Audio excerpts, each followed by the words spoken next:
Okay, so we've got here a triangle, right?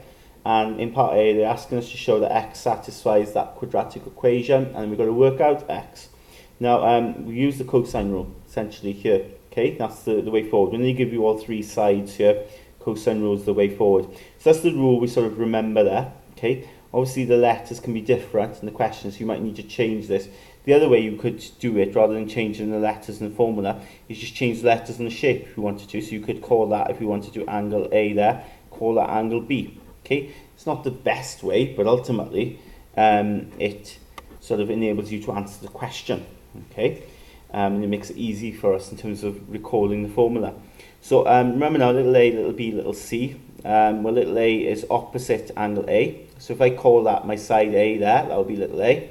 If that's my angle B there, this will be my little b here. And if that's my angle C here, this will be my little c here. Okay, so a squared will be that there squared, yeah, 2x plus 1 all squared. Always opposite the angle that we know, that's the one we start with.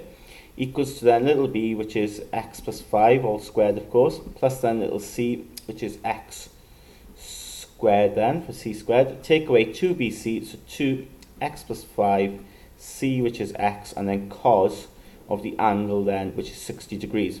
Now what I would do then on the next line, okay, I would, before you start expanding, maybe write the brackets out twice, in that case and in this case, plus the x squared. Now, here, right, what I would do, I'd make life easy for myself by first focusing on the numbers. So you've got 2 here and a cos 60.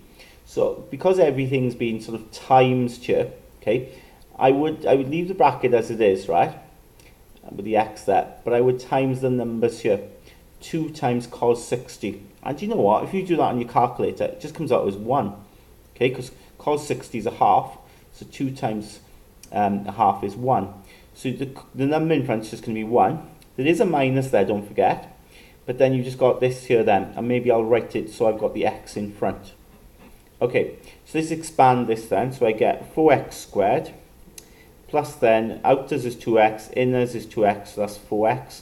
Last then is 1. On this side then, first is x squared, outers is 5x, inners is 5x, that's 10x. Last then is 25. Plus then x squared, and then here then, multiply through, be careful here, there's a minus in front. So you get minus x squared minus 5x. Okay, so then things start to cancel. You can see that cancels with that there. Okay, and then we can simplify the x's here, can't we? So we have 4x squared plus 4x plus 1 equals to then x squared plus 5x plus 25. And then to get what they want then, take everything over to the other side. So you get 3x squared, take that over, you get minus x, and take that over, you get minus 24, which is exactly what they wanted. Okay, so once you've got that then we can go about solving this, because it does say, doesn't it, hence evaluate x. So quadratic here, okay, double brackets, lots of ways of solving quadratic, of course. Put 3x in both brackets at the start maybe, and then multiply, add thing. Now in this case you've got to do 3 times the 24. Okay, so 3 times the 24 is 72, or minus 72, because there's a minus there, adds up to give minus 1. So I know, if you know your tables, 72, okay, 8 times 9, right, that works nicely. You can get that to add up to minus 1 if you do minus 8, 9 plus 8. So you've got plus 8 here, minus 9. Remember then to divide through by 3. Okay, so the first bracket there's no factor, second bracket there's a factor of 3, and it cancels then with this 3 here. So you get then 3x plus 8 equals 0, so that means x is minus 8 thirds, or x is minus 3 equals 0, so x is equal to 3. Now, thinking about it, you can't have minus 8 thirds, can't you? Because, go back to the question, that means that length would be minus 8 thirds. That's impossible. So, you can say impossible, imp, or impossible.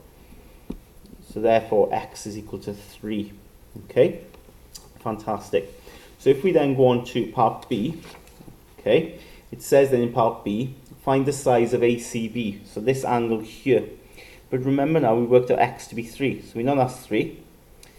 We know that then, if you think about it, well, 2 times 3 is 6, plus 1, that's 7, and then that's going to be 8, if x is 3. So, I want this angle here.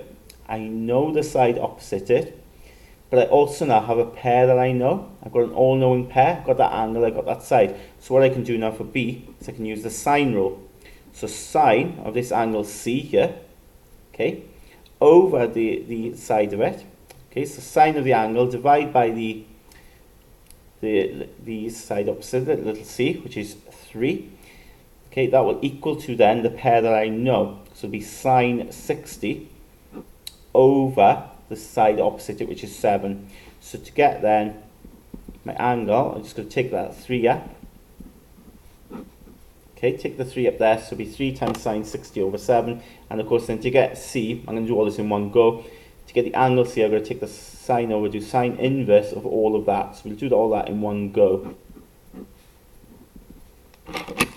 Okay, so we get